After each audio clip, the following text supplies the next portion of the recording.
म मुख्यतः आज मैले झन्डै 55 वर्षदेखि नजिकबाट चिन्दै आएको हाम्रो पार्टीका सभापति शेरबहादुरजीको नेतृत्वमा बनेको सरकारलाई शुभकामना दिउँ भनेर उभिएको हो र शुभकामनाका साथ केही संशय पनि छन्, तिनलाई पनि व्यक्त गर्ने मेरो अभिप्राय थियो र छ। तर मभन्दा पूर्ववक्ता एक अत्यन्त प्रतिभाशाली र प्रतिबद्ध मित्रले, सांसदले अहिले एउटा सम्झौता विशेषलाई केन्द्रमा राखेर अत्यन्त गम्भीर वक्तव्य दिनुभयो। वक्तव्यमा उहाँले दिनुभएको मनुष्यका बारे अहिले म पक्का बोल्ने पक्षमा छैन। एउटा सानो कुरा तर म उक्त माननीयज्यूलाई र संसदमा रहनुभएका यावत व्यक्ति र शक्ति, सांसद र दलहरूलाई सम्झना गराउन चाहन्छु। उक्त सन्धिको प्रयास संयुक्त राज्य अमेरिकाबाट आएको छ। यस्तो कुनै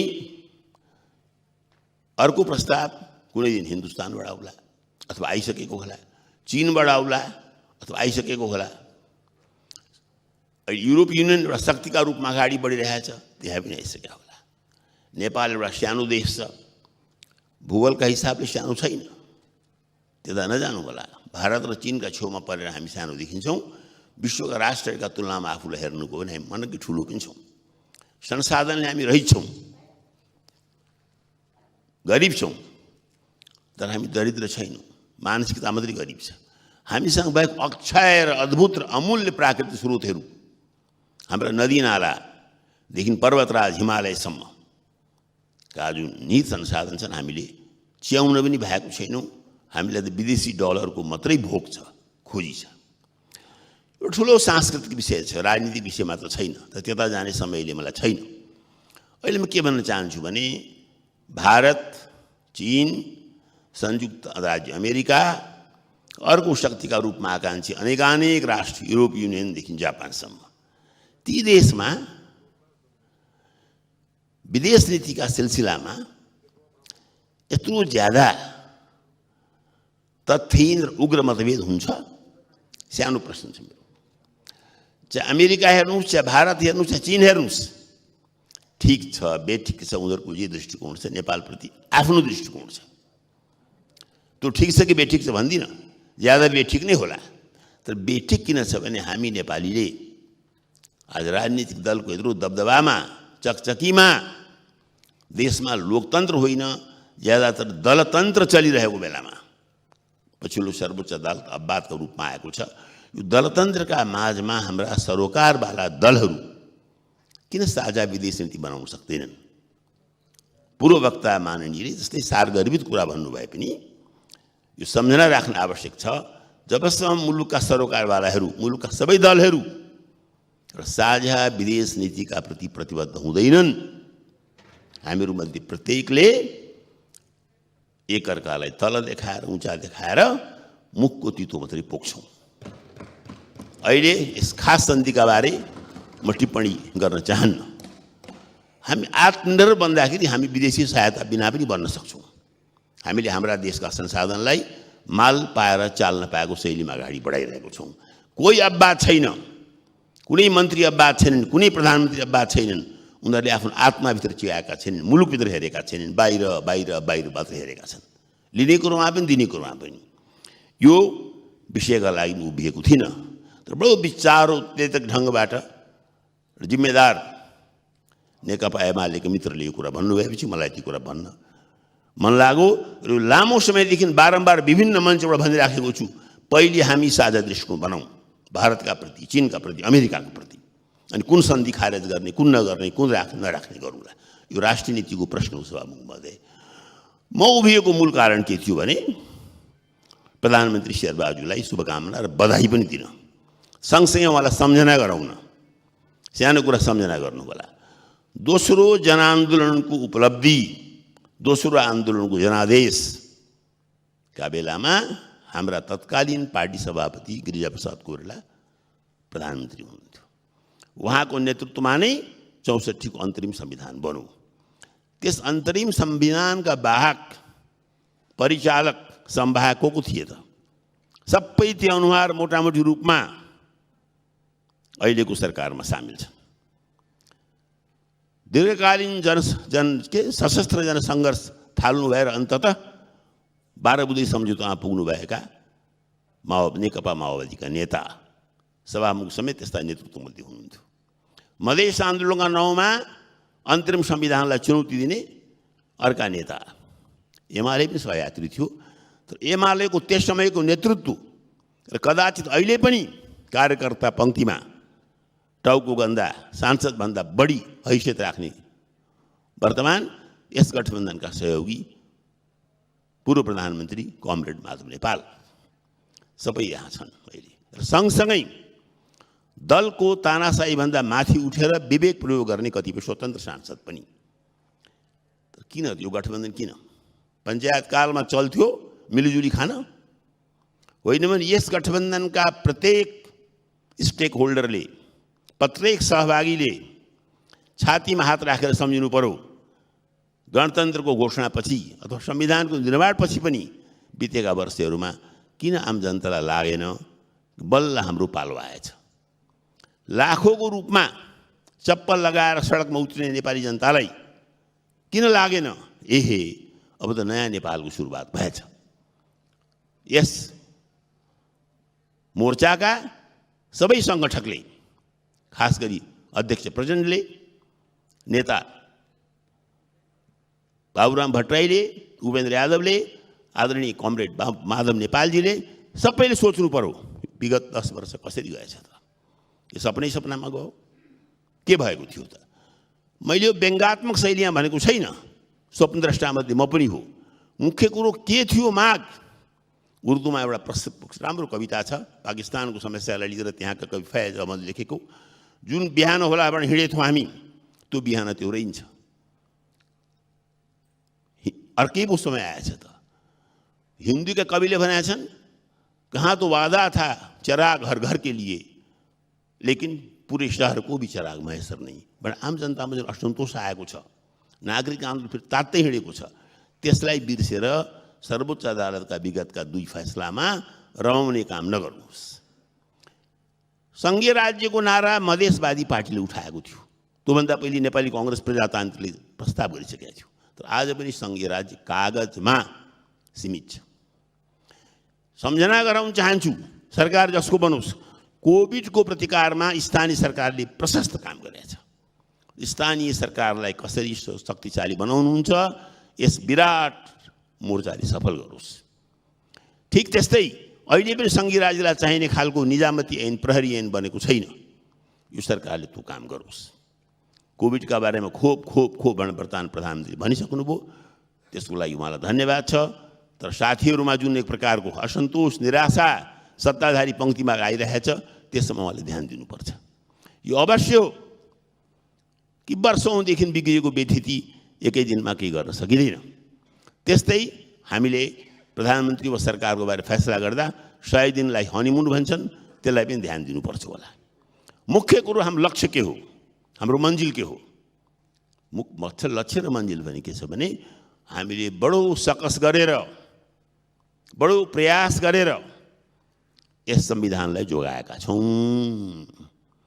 याद रहोस् सभामुख महोदय, म तो एक्लो सांसद हो नेपाली कांग्रेस भित्रबाट जसले यस संविधानका अन्तर्विरोध, यस संविधानको विसङ्गति, यहाँसम्म कि भाषागत त्रुटि समेतसँग आपत्ति जनाएर संसदको अन्तिम दिनमा मैले बहिष्कार गरेको थिएँ।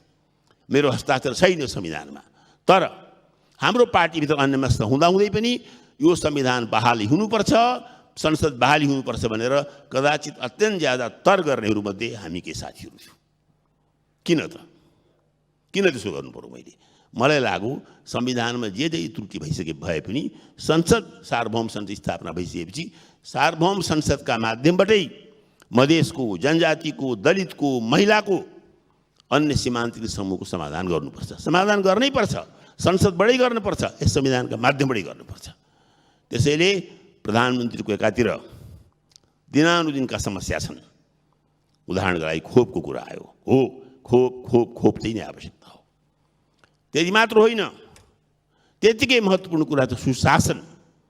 सुशासन शब्दको व्यापक अर्थ छ, तर सुशासन नहुने, बेलामा खोप नआउने, संविधानले बारम्बार चुनौती पाउने, विगत प्रधानमन्त्री नै सही, भूतपूर्व प्रधानमन्त्री नै सही, उहाँले संविधानसँग खेलवाड गर्ने यत्रो आत्मविश्वास कहाँबाट ल्याउनु भयो? उहाँ पनि राजनीति गरिरहेका मान्छे हो, यस कारण ल्याउनु भयो, चाहे उहाँकै कारणले सही। उहाँलाई थाहा थियो आम जनता सरकारसँग, राज्यसँग, यो संविधानको कारणसँग सन्तुष्ट छैनन्। त्यसैले यस सरकारलाई, यस सरकारका प्रमुखलाई, प्रधानमन्त्री शेरबहादुरजीलाई र यस सरकारलाई सहयोग गर्छौँ, भर्थे गर्छु भनेर भर्थे गर्दै हिँड्नुभएका अन्य नेताहरूलाई के भन्न चाहन्छु भने, पहिली एकातिर खोपलाई सम्झिनुहोस्, एकातिर आम जनताले दिनानुदिन भोग्नु परेका समस्या सम्झिनुहोस्, त्यसलाई प्राथमिकतामा राख्नुहोस्। र अन्तमा एउटा बडो शब्द प्रचलनमा थियो, सभामुख महोदयले पनि शब्द बडो प्रयोग गर्नुभयो होला, फ्युजन फ्युजन फ्युजन। 62-63 को आन्दोलन भनिन्थ्यो, दुईटा व्यवस्था देख्यौँ, 5 वर्षमा एकपल्ट चुनाव गर्ने, अखबार छाप्न दिने, मनपरी गाली गर्न दिने, भोट पनि गराउने, लोकतन्त्र भन्ने। मान्छे भोका छन्, नाङ्गा छन्, मरिरहेका छन्, त्यही पनि लोकतन्त्र। अर्कोतिर एकदलीय व्यवस्था चलाउने, त्यसलाई नयाँ जनवाद भन्ने, तर सानो आन्दोलन पनि नगरी सोभियत युनियन हट्नुपर्ने। चीनको भविष्य पनि के हुन्छ थाहा छैन। यी दुईटालाई फ्युजन गर्ने नाममा हामी एक भएका थियौँ। गिरिजाप्रसादको नेतृत्वमा विश्वास गरेर नेकपा माओवादी मधेसवादी सरकारमा आएका थिए। त्यो फ्युजन विगत 15 वर्षमा हामीले कन्फ्युजन बनाएका छौँ। ठन्डा दिमागले नेपाली काङ्ग्रेसका वर्तमान सभापतिसँग बसेर सब कुछ सोच गरेर अध्यक्ष प्रचण्डदेखि अन्य सरोकारवाला सबैले राम्ररी सोचिकन विगतका भुलहरूबाट सिकेर एकातिर नेपाली काङ्ग्रेसले सिक्नु परेको छ लोकतन्त्रको रूढ अर्थ, जडसूत्रीय अर्थबाट चल्दो रहन्छ लोकतन्त्र। लोकतन्त्र भनेको 5 वर्षको चुनाव मात्र होइन, लोकतन्त्र भनेको लेख्ने बोले आजादी मात्र पनि होइन, लोकतन्त्र धेरै गहिरो कुरा हो। मैले यहीँबाट चेतावनी दिएको थिएँ प्रधानमन्त्री ओलीलाई, लोकतन्त्र भनेको सङ्ख्यातन्त्र होइन। मैले राजीव गान्धीको उदाहरण दिएको थिएँ, इन्दिरा गान्धीको उदाहरण दिएको थिएँ। लोकतन्त्र सङ्ख्यातन्त्र होइन भन्ने कुरा पूर्व प्रधानमन्त्री ओलीले बुझ्नुभयो। अब यस नयाँ सरकारले बुझ्नु भएको छ, लोकतन्त्रको मर्यादालाई राख्दै, लोकतन्त्रको मर्ममा पुग्दै, लोकतन्त्रलाई बढीभन्दा बढी र्याडिकल, जनमुखी कसरी बनाउने, यो दायित्व नेपाली काङ्ग्रेसको र नेपाली काङ्ग्रेस सभापति शेरबहादुरजीको हो। लोकतन्त्रको जडसूत्रवादी व्याख्याबाट हामी उठ्नु परेको छ प्रधानमन्त्रीजी। त्यस्तै 21औं शताब्दी आइसकेका छ। 20औं शताब्दीमा फेल भएका सोभियत युनियनको विघटनपछि एकपछि अर्को पूर्वी युरोपका ढल्दै गएका ती अनुभूतिलाई राजनैतिक स्तरमा बुझ्नुहोस्। अहिले अरू देशको नाम लिनु ठिक नहोला, न चीनको त्यो चकाचौध नै सक्कली हो। 5-10 वर्षमा हामी रहन्न होला, त्यसको नक्कलीपना त्यसरी नै थाहा हुन्छ जसरी सोभियत युनियन गराम गुरुङ भएर पायो। न त नर्थ कोरियाका ती वंशानुगत साम्यवादी नै वास्तविक साम्यवाद हुन्। आउनुहोस् हामी नयाँ किसिमबाट 20औं शताब्दीको इतिहास हेरौँ। 20औं शताब्दीमा तथाकथित बेलायतमा जन्मिएको संसदीय व्यवस्था पनि नाङ्गिएको छ र जनवाद, बहुलवाद, बहुदलीय जनवाद पनि अल्पमत भएको छ। यिनीहरूलाई नसिकी, यिनीहरूलाई सम्मान नगरी, यिनीहरूलाई नबुझी हामी अगाडि बढ्न सक्दैनौँ। तर सम्मानको नाममा हामीले मात्र पुराना गीत गाएर, पुराना तन्त्र गाएर, पुराना शास्त्र भट्ट्याएर र शास्त्रका किमतमा लोकलाई बुझ्न हामीले छोड्यौँ भने इतिहासमा हाम्रो नाम मात्र रहन्छ। यसपटक यो सरकार असफल भयो भने शेरबहादुरजी असफल हुन्न, बुझ्नुहोस् सरकारवालाहरूले। यसपल्ट असफल भयो भने कदाचित संविधान असफल हुन्छ। संविधान असफल भएर के बिग्रिँदैन, व्यवस्था असफल हुन्छ। व्यवस्था असफल हुनु भनेको सोच्दा मात्र पनि कहाली लाग्छ मलाई। संविधानमा हस्ताक्षर नगरेको एक व्यक्तिमध्ये म भन्दैछु कि बाटो अर्को देख्दिनँ म, त्यसैले संविधान रक्षा गर्नुमा अग्रपङ्क्तिमा आएर बोलेको हुँ, लेखेको हुँ। अब अहिले टिप्पणी गर्ने पक्षमा छैन। एउटा मित्रले हनीमुनको कुरा गर्नुभयो, हो हनीमुन 100 दिन लाग्छ। 100 दिनभन्दा बढी समय लिनुहोस्, आफ्ना लक्ष्यका बारे स्पष्ट हुनुहोस्। वर्षौँ पहिले यसरी नै सदनबाट बोल्दै मैले तत्कालीन प्रधानमन्त्री मनमोहनजीलाई भनेको थिएँ र काङ्ग्रेसी मित्रलाई सम्झाएका थिएँ, मनमोहनजी भर्खर प्रधानमन्त्री हुनुभएको छ, हेर्दै जाउँ न, नाच्यो। त्यसले चाहिँ मैले भनेको थिएँ, हम अभी से किस तरह बेवफा उनको कहें, मंजिल की बात है रास्ते में क्या कहें। यो गठबन्धनलाई पनि आजै आलोचना गर्न चाहन्न म। यस गठबन्धनले आफ्नो लक्ष्य पुरा गरोस्, यो मेरो शुभकामना छ।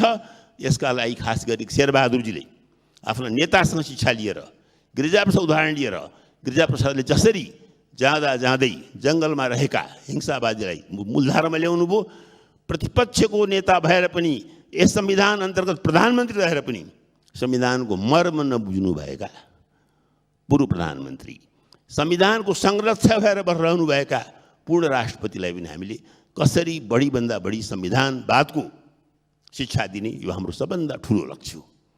ठुलो लक्ष्य आफ्नो ठाउँमा हुन्छ, ठुलो लक्ष्य भन्दैमा दैनिक समस्याबाट मुख चोर्न पाइँदैन। कोभिडका बारेमा कृपया ठोस कदम चाल्नुहोस् र चाँडैभन्दा चाँडै आम जनताले जिन्दाबाद भन्ने खालको मन्त्रीमण्डल बनाएर दुनियाँलाई देखाउनुहोस्। मेरो हार्दिक धन्यवाद छ। यो सरकारको सफलता, यो सरकारको नेतृत्वमा चुनाव होस् भन्ने अभिलाषालाई म शब्दमा व्यक्त गर्न सक्दिनँ। सभामुखका माध्यमबाट सरकारलाई म एउटा सुनाउन चाहन्छु। धन्यवाद सभामुख।